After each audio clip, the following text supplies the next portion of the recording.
हमारी आज की कहानी प्रयागराज के पास बसे एक गांव की है, जहां पर हुआ था एक अद्भुत चमत्कार। गांव में एक बूढ़ा आदमी और बूढ़ी औरत रहती थी। वह दोनों ही बहुत गरीब थे। बेचारे एक छोटा सा ढाबा चलाते थे, जिससे ही उनका जीवन यापन हो रहा था।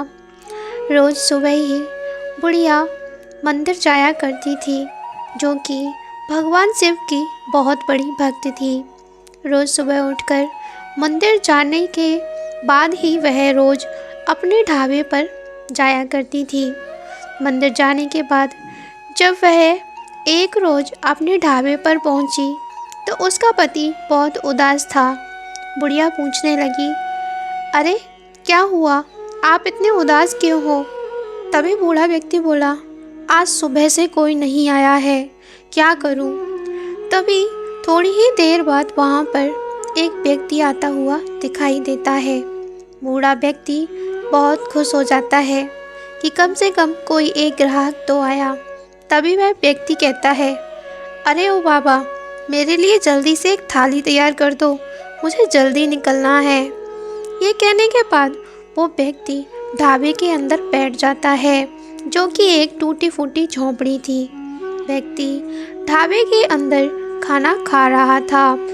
जैसे ही उस व्यक्ति ने खाना खत्म किया, बूढ़ी औरत उस व्यक्ति के पास पहुंची और उससे कहने लगी, बेटा, खाना कैसा लगा तुम्हें? अगर तुम यहाँ से गुजरो तो फिर से खाना खाने आना। तभी वो व्यक्ति कहता है, हाँ हाँ, क्यों नहीं, लेकिन क्या आप महाकुंभ नहीं जा रहे हो क्या?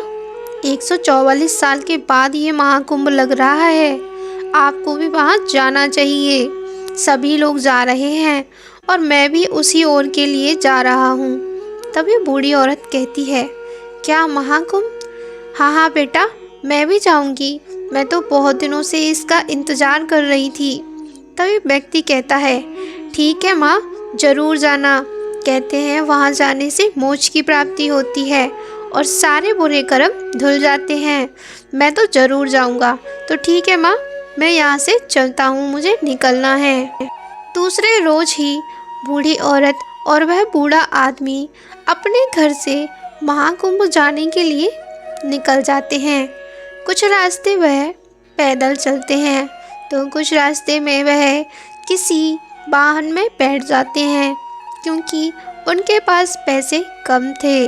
थोड़ी दूर पैदल चलते चलते जब वो थक जाते, तो वह किसी वाहन या किसी बैलगाड़ी की सवारी कर लिया करते। ऐसे ही धीरे धीरे वह दोनों महाकुंभ पहुंच गए थे और दोनों ही लोग वहां जाके माँ गंगा में स्नान करते हैं। तभी बूढ़ा व्यक्ति कहता है, सुनो, आज मेरा सपना पूरा हो गया। गंगा में स्नान करके मैंने कभी सोचा भी नहीं था कि मैं महाकुंभ भी जा पाऊंगा। तभी बूढ़ी औरत कहती है, हाँ हाँ, मैंने भगवान शिव से कहा था कि मैं महाकुंभ जाना चाहती हूँ, आप व्यवस्था कर देना। ये सब भगवान भोलेनाथ की ही कृपा है। वे दोनों आपस में बात करते स्नान कर रहे थे। उधर गांव का एक लड़का वहाँ के सेठ के पास पहुँचा और वहाँ पहुँचकर वह सेठ से कहने लगा, सेठ जी, मैं आपको कुछ बताना चाहता हूँ। वो गांव में जो कोने की ज़मीन है, जहाँ पे वो टूटा फूटा सा ढाबा है, उसके बारे में।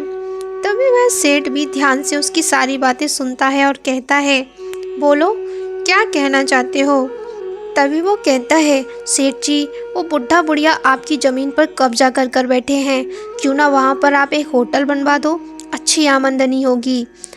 लेकिन वो बुढ़ा बुढ़िया वहाँ से जाएंगे कैसे? तभी सेठ कहता है, तुम उसकी चिंता मत करो, मैं आज ही उसका काम तमाम कर दूंगा। तभी वह सेठ वहाँ पर पहुँचता है और उस ढाबे को देखता है और कहता है, अच्छा, तो ये ढाबा है, अभी इसको जला के राख करता हूँ। ये कहते हुए वह उस ढाबे पे आग को फेंक देता है और देखते ही देखते बेचारे बुढ़ा बुढ़िया का ढाबा जलकर राख में तब्दील होने लगता है। और सेठ वहाँ पे खड़ा हुआ ये सब देख रहा था। ढाबा राख में बदल चुका था। तभी सेठ कहता है, बड़े आए मेरी ज़मीन पे कब्जा करने वाले। अब मैं यहाँ पे एक बड़ा सा होटल खुलवाऊंगा। उधर बेचारे बुढ़ा बुढ़िया इस बात से बेखबर महाकुंभ से स्नान करके लौट रहे थे। दोनों ही लोग मन ही मन में बहुत प्रसन्न थे कि वह महाकुंभ से स्नान कर कर वापस आ रहे हैं। जब वह गांव में पहुंचते हैं तो देखते हैं उनका ढाबा किसी ने जला दिया था। दोनों ही लोग बहुत दुखी होते हैं और बुढ़िया कहती है, अरे भगवान, ये किसने कर दिया? मेरे ढाबे में आग लगा दी। हे भगवान, मैं क्या करूँगी? हे भोलेनाथ, ये किस बात की सज़ा है? ये कहकर वो बुढ़िया ज़ोर ज़ोर से रोने लगती है। बूढ़ा व्यक्ति तो जैसे सदमे में चला गया था। वो वहाँ पे कुछ भी नहीं बोल पाता और मन ही मन बहुत दुखी होने लगता है। तभी ये सब भगवान शिव और पार्वती देख रहे थे। तभी पार्वती कहती हैं, हे भोलेनाथ, ये क्या हुआ? उस बेचारी बुढ़िया के साथ उसके ढाबे को भी उस दुष्ट व्यक्ति ने जला दिया। आप कुछ करते क्यों नहीं? तभी भगवान शिव कहते हैं, पार्वती, यही तो लीलाएं हैं, तुम बस देखते जाओ आगे क्या होगा। तभी भगवान शिव वहाँ से ये कहते हुए पृथ्वी पर आ जाते हैं और वो अपना रूप बदल लेते हैं और एक सज्जन व्यक्ति का रूप बना लेते हैं। इसके बाद वो उस बूढ़ी औरत और उस बूढ़े आदमी के पास पहुंचते हैं और पूछते हैं, अरे आप दोनों दुखी क्यों हो? क्या हो गया? आप दोनों तो बहुत ही ज़्यादा दुखी लग रहे हो। क्या बात है, मुझे बतलाइए। ये सब सुनने के बाद औरत कहती है, हमारे ढाबे में किसी ने आग लगा दी। हम दोनों महाकुंभ स्नान करने के लिए गए थे। जब वापस लौटे तो देखा हमारा ढाबा राख में बदल चुका था। तभी वह व्यक्ति कहता है, तुम चिंता मत करो माँ, मैं तुम्हारे लिए कोई ना कोई बंदोबस्त कर दूंगा और भगवान जो भी करता है अच्छे के लिए ही करता है। ये कहने के बाद भगवान शिव उस सेठ के घर पर जा पहुंचते हैं और उसके दरवाजे को खटखटाते हैं। तभी वह घर में पहुंचते हैं तो सेठ कहता है, अरे अरे, कहाँ चले आ रहे हो? कौन हो भाई जो यहाँ तक आ गए? तभी शिव कहते हैं, सुनो, मैं तुमसे कह रहा हूँ, जो गांव के कोने की ज़मीन है वो मुझे चाहिए। दुष्ट व्यक्ति, तुमने गांव वालों से सारी ज़मीन छीनकर अपने पास रखी है और उन बेचारों का ढाबा भी जला दिया। मैं तुम्हें माफ़ नहीं करूँगा। ये सब सुनने के बाद सेठ कहता है, तुम होते कौन हो मुझसे ये कहने वाले? मैं जितना चाहूँ सबकी ज़मीन लूँगा। तुम्हें क्या? और तुम हो कौन? मैंने तुम्हें आज से पहले नहीं देखा। तभी वह व्यक्ति भगवान शिव में बदल जाता है और भगवान शिव कहते हैं, दुष्ट व्यक्ति, अभी तक तेरा लालच खत्म नहीं हुआ। मैं अभी तुझे समाप्त करता हूँ। ये सुनने के बाद सेठ भगवान शिव के आगे गिड़गिड़ाता है, मुझे क्षमा करिए भोलेनाथ, मुझे पता नहीं था और मेरा तो जीवन धन्य हो गया कि आप मेरे घर पे आए, मुझे दर्शन दिए। मैं सब कुछ उनको वापस कर दूंगा। तभी भगवान शिव कहते हैं, मैं कुछ नहीं सुनना चाहता, अभी की अभी उसकी ज़मीन वापस करो। उधर वो बेचारी बुढ़िया अपने टूटे फूटे घर में खड़ी हुई थी और सोच रही थी कि अब वो क्या करेगी। उसके पास तो अब कुछ भी चारा नहीं बचा, अब वो क्या खाएगी।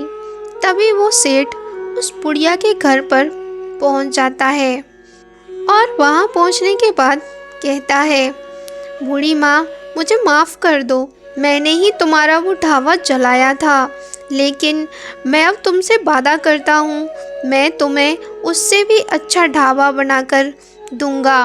तभी बूढ़ी औरत कहती है, जैसी प्रभु की इच्छा, इसमें भी कुछ ना कुछ भगवान ने सोचा ही होगा। तभी वह सेठ उस बूढ़ी औरत और उस बूढ़े आदमी को एक ढाबे पे लेके जाता है और उनसे कहता है, ये आपका ढाबा है, आज से आप ही इसे जलाओगे। तभी वह बूढ़ी औरत उसे देखकर बहुत प्रसन्न होती है और सेठ वहाँ से ये कहकर चला जाता है।